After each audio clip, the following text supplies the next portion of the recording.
Hello, friends. This is Dorie Clark, and I am here with Newsweek. We have our weekly interview show, Better. And our guest this week is the wonderful Michael Bungay Stanier. He is the author of a new book. It's called How to Begin. And today we're going to be talking about how to start projects that matter. This is the new year. We are all highly motivated. We have the will, we have the volition, but so many of us actually don't get it done. And in some cases, we don't even start to get it done. And that is what we're going to talk about with Michael. He is going to help us figure out how to begin. Michael Bungay Stanier, thanks for being here. Oh, look, I'm delighted to be here. And you are role modeling, embracing change in the new year. You're you're hanging out in your new apartment in Florida and Miami. So maybe I should be interviewing you on what it takes to kind of go for something big and meaningful and important and to kind of follow through and execute, because you seem to be outstanding at that. Well, I appreciate it. Thank you. Yes, I made it happen. So we're down here doing something totally different, and we want to welcome all of our friends tuning in from around the world. Please type into the chat box and let us know who you are, where you're dialing in from, and also, of course, any questions you have for Michael Bungay Stanier about the concept of how to begin, how to start projects that matter. And of course, he is the author. You may know him from his best-selling book, his previous book, The Coaching Habit, which has sold million plus copies now. Is that right, I know. Michael? Isn't that incredible? I mean, That it is ridiculous. I mean, you're an author. As authors, we're delighted if we can sell more than 10,000 copies. 100,000 is pretty extraordinary. But to sell more than 1 million, something weirdly magical has happened. We've had some fairy dust or something sprinkled on it. So, yeah, the coaching habit's a bit of a phenom. we love it, and nobody deserves the fairy dust more than you, Michael. So thank But you. so let me start with a question. So Yeah. we all know, conventional New Year's wisdom, right? That everybody wants to Right. you want okay, it's right today, it's January 13th. Everybody's in the gym, they're hitting the gym hard, and then by February Yeah. 13th, not so much. So tell me why you wrote a book, How to Begin, because for many people, they might say, yeah, I'm great at beginning. It's the finishing part. So break it down for Yeah. us, Michael. Well, part of what January is often like for us is kind of setting those bigger goals. Like, okay, this year for sure, I'm going to get going on something that matters to me, whether that's something kind of more personal, like going to the gym, or whether it's kind of a bigger project. I want to write a book. I want to start a company. It's kind of that level. And I realized as I was trying to write a book about something else, which didn't work. I wrote a first draft of a book, which was a disaster. Wait, But what was the one that didn't work? Why didn't it well, work? I was trying to write a book around what does it really take to try and change behavior, which is kind of connected to all of this, which is like how do we do things differently when we want to, but we keep bumping into resistance. And I shared the first draft with some friends, and one of my friends, Misha, wrote back and went, "Look, I'm 50 pages into your new draft. I have no idea what it's about. It's a disaster. It is a disaster." I was like, "Oh, okay." So I picked through the rubble of this book, and what I found was a single line: "We unlock our greatness by working on the hard things." And I was like, that feels important. That's what I want to do. I want to help people unlock their greatness so they can be the best version of themselves by having the courage and the focus to work on the stuff that matters. And so I somehow ended up looking at goals, and I realized I hadn't thought about goal and goal setting for a long time. And honestly, I didn't like what I saw. On one hand, there's SMART goals, and SMART goals is something we've all heard about, and we've probably all tried to write SMART goals in the past. But I realized that SMART goals are about something really kind of specific. You're trying to narrow it down, you're trying to tidy it up, you're trying to make it specific and measurable and actionable and the like. But I'm like, what if you've got the wrong goal? What you're doing then is you're trying to tidy up something that isn't actually the thing you should be working on. And then the other thing that people have heard of is BHAGs from Jim Collins, big, hairy, audacious goals. And everyone's like, oh, yeah, BHAG. But mostly those seem to exist at a kind of big corporate level. Here's the BHAG of our team or our organization. I'm like, how do you find the sweet spot for people? And at the heart of this book is, how do you set a worthy goal, something that is thrilling and important and daunting? I love that. That's fantastic, Michael. So I just want to take a moment to greet some of the great friends who are tuning in from around the world. We have Carlos from Colombia. We've got Adnan from Turkey. Steven's joining us from Michigan. Larry from Ridgefield, Yeah, Washington. Robin's here from Florida. Cheryl's in Minnesota, that's and Carol. Thanks. she's your home girl. I Denise see is that. here from Southern California. Lee from Vancouver. Mimi from Mumbai. Jacqueline from London, and many more. We're so glad to have you. Please type your questions for Michael And Bungay. I'm grateful the cute duck has gone. Because the cute duck was a bit annoying in the chat. So thanks for blocking that. I try to do my part. We all love cute ducks and we don't discriminate. But when ducks get a little rowdy, ducks get gone. Yeah, So exactly. yeah, absolutely. So I think what you've talked about, Michael, about a worthy goal is really interesting. So can you just spend a little more time on that? Break that down Yeah. for me. If I have been coming up with New Year's resolutions, as we all often Yeah. do at this time of year, what are the parts again of a worthy goal, and how can I actually evaluate? Like, okay, go to the gym more, Right, call right. my grandma. How do I know what are the Yeah. worthy goals and where I should really be focusing? Yeah. So the first thing I'd do is I'd probably separate out some of the specific habits that you'd like to build into your life, like call your grandma more, from a kind of worthy goal, which is maybe the next level up in terms of where you decide to put time and effort and resource and reputation and relationships investing in that. So a worthy goal has these three elements: thrilling and important and daunting. So let me explain what these three elements are, and you can see how they weave together to create something that you want to bring your attention to.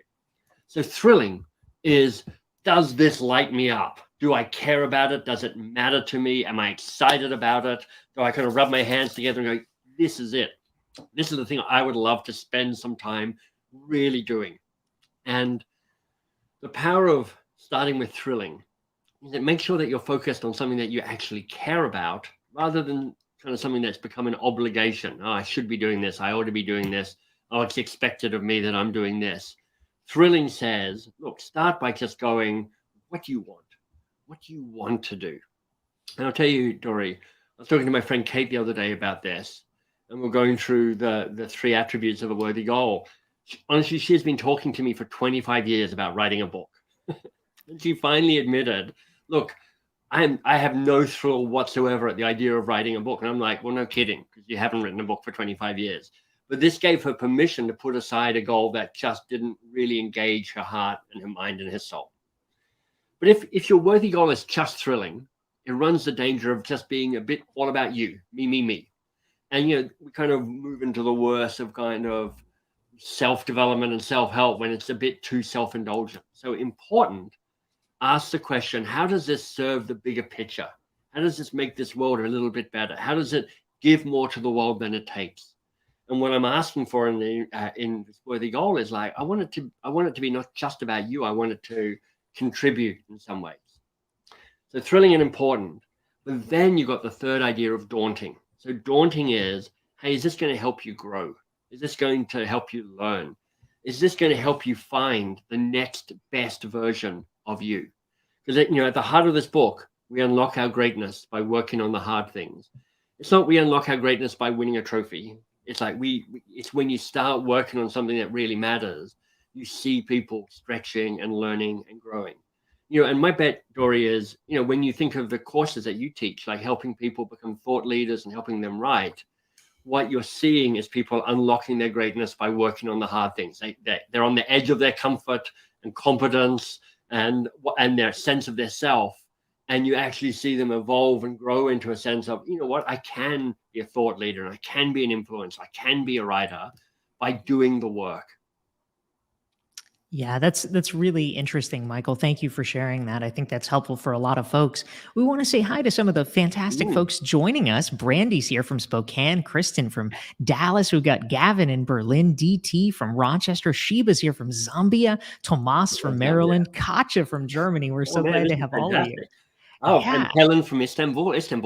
What a great city Istanbul is. The rice pudding in Istanbul. I mean, of course, there's amazing buildings, but the rice pudding you need to go just for the rice pudding. Well, absolutely. And if you are enjoying this conversation, we've been talking with Michael Bungay Stanier. He is the author of the new book, How to Begin. You can check it out at howtobegin.com. And if you want to make sure you never miss one of our episodes on Better, just go to dorieclark.com. You can sign up, get a free self-assessment, join the mailing list. You'll get reminders about this. If you're liking this conversation, please hit the share button and the like button so that your friends on Yes, social please. media can benefit as well from it. And a great question, Michael, came in from Taylor. Mhm. Taylor wants to know, and I'd love to hear your thoughts too, is finding your mission more important than finding your passion? Break that down for us. What do you think? Yeah. It's a interesting question. There's lots of conversation around, is it mission, is it passion, is it worthy goal? Look, I think it's really helpful to have some sense of mission. It can be a kind of a bit of a North Star. Like, the way I have articulated a mission in the past for me is like, I want to infect 1 billion people with the possibility virus. Now, that mission was a lot better before there was a pandemic for 2.5 years. So forget the awkwardness of the infection metaphor. But that for a long time helped me figure out where I put my time and where I put my attention and how I figured out my worthy goals. The way I talk about it now is I want to help people be a force for change. And that isn't a project in and of itself. It's just a general direction. But now I can weigh up my choices to go, okay, of all the things I could do, and I'm now old enough that I know a bunch of things and I can do a bunch of things. What's the best way for me to help people be a force for change? And it kind of helps me shape and decide where I want to put my time and attention. Passion is an interesting thing to wrestle with. I'm sure there are some people out there who have gone, look, this is my passion, and then they put their time and attention into it and they built a lifestyle or a business or something from it. That's not how it's worked for me. I've not found it easy to articulate what my passion is. And in fact, what I found is by doing the work, I become passionate about it. Like if you told me 20 years ago that I was going to build a multi-million-dollar business around coaching and the skills of coaching, I'd have been pretty skeptical. So I'm like, I'm not sure I'm that interested in that. But it turns out that as I kind of found my way into the work and I did the work, what kind of lit me up became obvious by doing the work. And that's what I get really excited about, which is it's in having the courage to do the work that's on the edge. You actually start learning about who you are and what your passions might be and what the best version of yourself might be. That's great. I mean, I think it's really true. These things are very often emergent properties, and people get so tied up waiting for the perfect thing, waiting for the idea to emerge fully formed, and Yeah. that's the thing. And we learn by doing. So Yeah. right on. The other tricky thing with passion, Dory, is sometimes it's great just to keep your passion as a passion and to kind of just to enjoy it for its own sake, rather than what sometimes happens and what I would be guilty of for sure is like, all right, how do I operationalize this? How do I scale this? How do I think about turning this into a business? How do I systematize some of this? And even saying those words, I can just feel the passion draining from me around how I'm thinking about that. So some things are worth protecting for the joy of the thing itself. I think that's such a good point. In my new book, The Long Game, I actually talk about a concept called optimize for interesting. Right. That we don't necessarily have to Brilliant. figure out the passion, but just Right. it's something interesting. Is it interesting enough to keep going? So I love that. Now, Sorry, Prashant. Oh say yeah. more about optimize for interesting, because I've heard you talk about it, but I bet some of the people here haven't. What does Oh that mean? Because it's such a good phrase, but give me an example of optimizing for interesting. yeah. Well, that's very kind. Thank you. Well, I think very similar to what you're talking about, Michael. For so many people, they assume, because this is how the cultural conversation goes, that oh, I have to find my passion, I have to Mm, identify it. And there is oftentimes what I call passion shaming. yeah. If people don't have a passion or they don't know what their passion is, they're like, oh Me. God, what's wrong with me? Yeah, And exactly. I've got a yeah. small stony heart. I'm not even really human. Yeah, because I'm not really passionate about anything. I'm like, I'm sorry. Absolutely. And so, I think that's such a terrible position for people to be in. And of course, if you just, sort of sit in your room by Yeah, yourself, that is not how you're going to find your passion, if in fact one is going to manifest at all. yeah. You really do learn by doing. And so optimize for interesting for me, I feel like one of the secrets of life, oftentimes is just lower the bar. Yeah. Yeah. So instead of like, what is my passion? Like, oh, what is my destiny in life? It's like, okay, is something interesting to you? I mean, Yeah, obviously, I think we can probably all agree that pursuing a career, pursuing a job that is not interesting to you would be right. bad. I mean, you don't want to go into work and be like, oh my God, I want to kill myself. It's horrible. You want it doesn't necessarily have to be the soulmate of your life, but is it at least interesting? Is it something like, yeah, that's kind of cool. I'd like Yeah. to learn more about that. As long as you have that, just keep riding that horse until you get more clarity. If at a certain point it becomes not interesting, then fine, look for ways to pivot. But oftentimes, as you said, things get more interesting the better you get at them.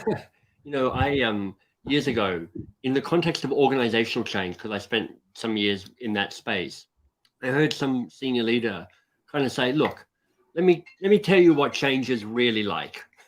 It's not this kind of magical kind of evolution. It's the experience is you set a goal, you run like hell towards the goal, you get as far as you can roughly in that direction, and then at a certain point you stop and you look around and go, well, now where am I, and what have I learned, and what's become clear and what's not become clear, and then you set the next goal and you have another sprint." And we think, because it so often looks like this, that this process of growth is this clear path that's evolving, but honestly most of that stuff only makes sense in hindsight. You're like, oh, this is how I got here. That saying, inspiration is when your past suddenly makes sense. You're like, oh, that's why I learned that and didn't learn that and failed at this and succeeded at that. And I think optimize for interesting, I love that phrase. It kind of captures this idea of run towards something interesting. And then when you get there, stop and surface and go, "Oh, okay, now what? What am I learning? What am I seeing? Who am I now? Now, what's the next best thing to run towards?" Yeah, thank you. That's great. We want to just greet some of the folks who are tuning in to join us. Right, If what you're a lovely liking crowd. this conversation with Michael Bungay Stanier, hit the like and share button so your friends can benefit. But Shivashri is here from New Delhi, Javad from Iran, Jackie from Yorkshire. We have Mihai from Quebec. We have Holly from California. Rachel is tuning in from London. Lesia from Vienna. We've got Peterborough, New Hampshire in the house. Right. We've got Andrew from Liverpool, Nora from Istanbul. So many great friends. It is great. Uh, And I'm we're just going to say, having talked about the quality of the rice pudding in Istanbul, knowing that somebody from Yorkshire here is, I just found a vegan recipe for Yorkshire pudding, changed my life. So another great food. So look, I saw somebody from Italy as well. I mean, I like to eat. You can tell this. So I'm just celebrating all the wonderful countries that are here, and it's just making my mouth water in anticipation. You have very ecumenical tastes, Michael. I love that about you. So a great question came in from Prashant, who I think is probably on the page that a lot of Yeah. us are. How can we stay kind to ourselves when these goals fail That to is take such a off? good question, because so often we abandon it because we beat ourselves up because we are so hard on ourselves. So I'm going to say a few things around this. The first is a simple, powerful technique that I stole from a guy called Ben Zander and his wife, Roz Zander. They wrote a book 25 years ago called The Art of Possibility. And here's what they do. When things go wrong, when things go off the rails, and that always happens, you throw your hands in the air and you say, how fascinating. And what I love about that is, first of all, it shifts your body. It shifts your physiological state. Because often when things are going wrong, we kind of slump and we're in the, what's the point and who am I? And it's a disaster. But that just makes you immediately change your body. Your chemicals are different in your body. And the phrase, how fascinating, actually makes you go, well, isn't that interesting? And I'm sure this won't last. And what can I learn from this? So it creates a lightness to all of this. Here's the second thing that I would say, which is perhaps the deeper point. It's not if it's going to go wrong. It will totally go wrong. It is the very nature of taking on a goal. This is a goal that is thrilling. It's like it lights you up. It's like scary exciting for you. It's important, like it means something to you, and it's daunting. You don't know how to do it. You know how to start it, but you don't know how to get to the end of it. It is impossible for there not to be some stumbles, there not to be some kind of fumbling forward. So part of that is just going, this is just part of the process. And, at MBS.works, which is my small little company, Ainsley and I, we always talk, if we're not going, how fascinating, we're saying it's not failure, it's feedback. So we're going, so what do we learn from this? What do we notice from this? The way I frame doing this work is actually run experiments. Just think of what you're doing as you move to your worthy goal as a series of experiments. Because the joy of an experiment is whether it works or whether it doesn't work, it's been a success. Because what an experiment does is it gives you data about what's likely to work next. You get data no matter what. Yeah, no matter what. So you're like, oh, that's brilliant. My experiment failed. That tells me a lot. Oh, brilliant. My experiment worked. That tells me a lot. And so to the point of the question is make it an experiment. So you're building an expectation of struggle and failure into it a little bit. And then to your very point, which is like, don't beat yourself up around this. Don't be cruel. Be kind, but make sure that you learn. Yeah, that's so interesting, Michael. And can I pick up a question that's come from Annette? That's just popping right at the bottom there. She's like, do you suggest a community or a partnering angle to pursue a thrilling, important, and daunting? I'm like, Annette, you are spot on with that. It is really hard to do a worthy goal by yourself. I'm going to say next to impossible. Don't travel alone. Put the band together is what I call it in the book. Put the band together. And in the book, I talk about actually 4 different archetypal roles that you can think about where you might draw resource and support from. And this comes from Native wisdom, North American Native wisdom, Indigenous wisdom. And it's called calling in the directions. And the 4 different archetypes that you might think about are the warrior, somebody with a fierceness, somebody who got boundaries, somebody who will take no BS, somebody who will draw the line, somebody who will like give you some backbone when you need backbone. There's the lover or the healer, somebody who will provide comfort and nourishment and an okay to be a mess with, somebody who's a teacher or a magician, so a place to go for learning and wisdom and guidance, and then a visionary or a ruler, somebody who actually kind of keeps your eye on the horizon and on ambition and almost has a ruthlessness in terms of what it takes to pursue this. And my bet is as you think of those 4 archetypes, you know that you're strong in some of those and you're less strong in some of those. Like I'm good at visionary. I'm pretty hopeless at warrior. Honestly, I am a bit of a wimp. Now I need to bring people around me who can fortify me. I'm also not that good at that kind of the lover healer thing. I beat myself up a little bit. So I need people to help me with that as well. So it's such a good question. Don't travel alone. Whether that's getting a coach, whether that's setting up your own mastermind group, whether it's actually a team of people you hire in, but be smart about that. Yeah, that's great, Michael. I'm certainly a believer in that as well, about having a community around you and the importance You're a of legend of that. We all aspire to be the Dorie Clark of community building, because if you can be half as good as Dorie is in terms of bringing people together and finding connections, you're in a very good place. Well, you're very kind. And in fact, Annette, who asked the question, is a member of my recognized expert community, which has been just so transformative for me, and I think a lot of other folks. So thank you for that, Annette, and for that great question. Speaking of experiments, Michael, we were talking beforehand.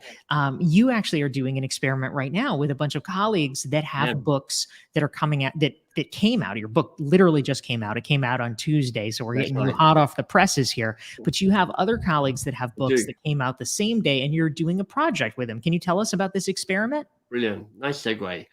So let me give you some names. Some of these names you'll know, some of them you won't. First of all, Apollo Ono. If you're an American, you almost certainly know this guy. He is the most decorated Winter Olympian. He's won tons of medals for being a speed skater. There's Pame Basse. She's the chief learning officer of Kraft Heinz. I mean, can you imagine trying to get hundreds of thousands of people to get smarter in organization? And then Whitney Johnson, who is another huge LinkedIn influencer and a brilliant writer of business books. Whitney's going to be an upcoming guest on this show as well. That's perfect. So here's the deal. If you go to Begin, Grow, Pivot, and Learn, we are putting on a conference in a week's time, about 1 o'clock on January the 20th. And entry to the ticket is simply buying one of our books. Whitney and I both had books that came out on Tuesday. Pame's book came out a little earlier on. Hollows is coming out a little later on, but just one of those books will give you access to a 90-minute show where we do some teaching and we do some interacting and we do some kind of explaining of some of the key concepts in our book. And of course, we would love to have you there. All the registration details are at that URL that's up on the screen, begingrowpivotlearn.com. Awesome, Michael. That sounds great. Thank you. And a question came in, Michael, that I think is really interesting from Vashmi Jahan, and she wants to know: can you talk a little bit? What are the secrets to keeping the passion alive? We have all this passion when we begin. How Yeah, do we keep it up? Things get hard. Things get kind of sure. draggy. So what do we do? Yeah, that's a powerful insight. Here's how I think about it: is I keep trying to have lots of small starts. Rather than having one really big project, I'm like, how do I keep starting and keep resetting so I have new beginnings all the time? So within MBS.works, we work on basically on a 6-week cycle. So Ainsley and I sit down at the start of a chapter, as we call it, and we set out what we're trying to achieve in the next 6 weeks, working hard. And we try not to overcommit, but we both tend to try and think we can do more than we can in 6 weeks, and we're learning, we're getting better at that. And then we work really hard for 6 weeks on the thing. And then at the end of the 6 weeks, we take a week or two off to reset and kind of tidy up all the other stuff we've been ignoring. And then we have another beginning where we're like, what's the best thing for us to work on right now? So I think part of it is building in these little resets. But also, I think the other secret is if you've done the work up front to draft and redraft and really make sure that your worthy goal is thrilling and important and daunting, it's just a better chance for that flame to stay alive when you're a bit further down the path, when you could get a bit bored with it, when it gets hard. Thrilling and important speaks to internal and external motivation, and daunting speaks to that commitment to growth. Yeah, really good points. Thank you. We're here with Michael Bungay Stanier. He's the author of the new book. It just came out on Tuesday. It's called How to Begin. You can check it out at howtobegin.com. And Michael, a really interesting question came in from our pal in Iran, Javad, and he wants to know, how can we balance commitment to goals with flexibility? I mean, both of these are virtues. Yeah. How do we make sure that we're holding them in the right tension? Yeah. That's an interesting question. I mean, the, the commitment is a big word, and flexibility is a big word as well. So I think what's interesting is to be asking yourself, you know, are you more likely to be opting out of a worthy goal too soon, or are you more likely to be opting out of a worthy goal too late? Because both are kind of errors. There's sometimes you're like, I should have given that up some time ago.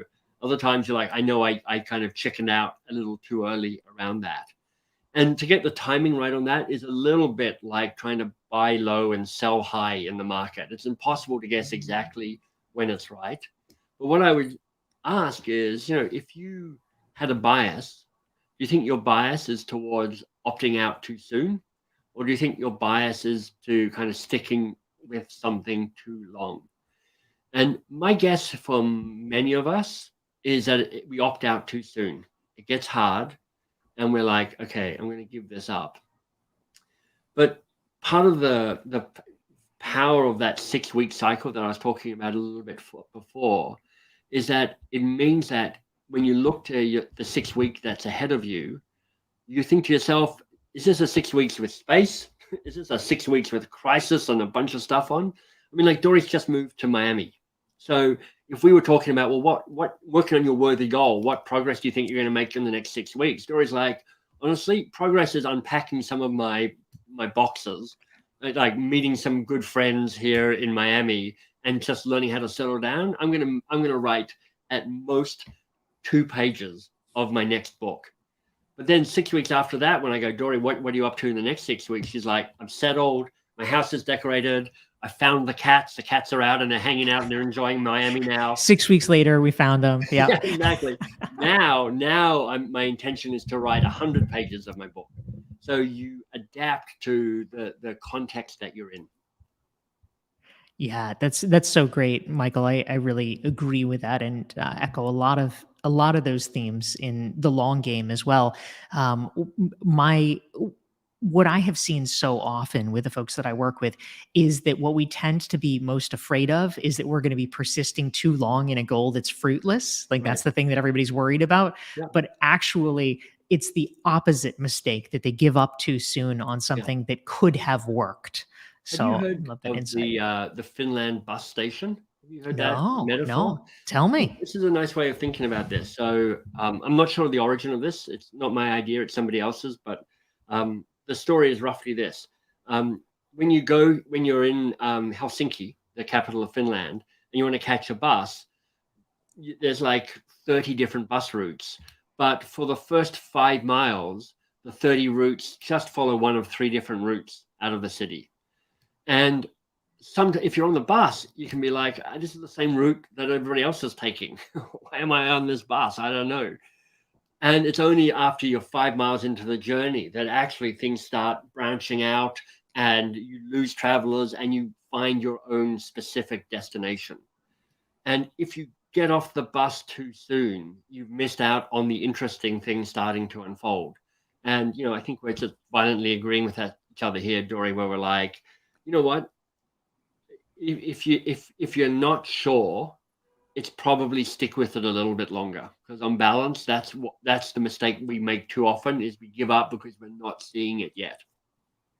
Yes, that's exactly right, Michael. Thank you. And we have an important news update from Adnan, who wants to let us know that the rice pudding that you're talking about is called sutlak. I'm probably pronouncing that Wow. wrong. Sorry, I can't pronounce Adnan. it either, but I know I once ran a coach training course in Istanbul, and at the end of the course, they made me read out everybody's name to get their certificate. And I just got everybody's name completely wrong because the pronunciation of the Turkish language isn't what an English speaker thinks it is. But did they rescue me? No. They made me mispronounce 35 people's names, and it was a long ceremony. Anyway, but thank you, Uh, Adnan. That's perfect. that's right. Well, we can Google it. We can look it all up, and I'll say that actually one of the professional highlights of my career is my great Turkish friend Ayşe Bursel, Oh, yeah. who I have had the pleasure of knowing and working with.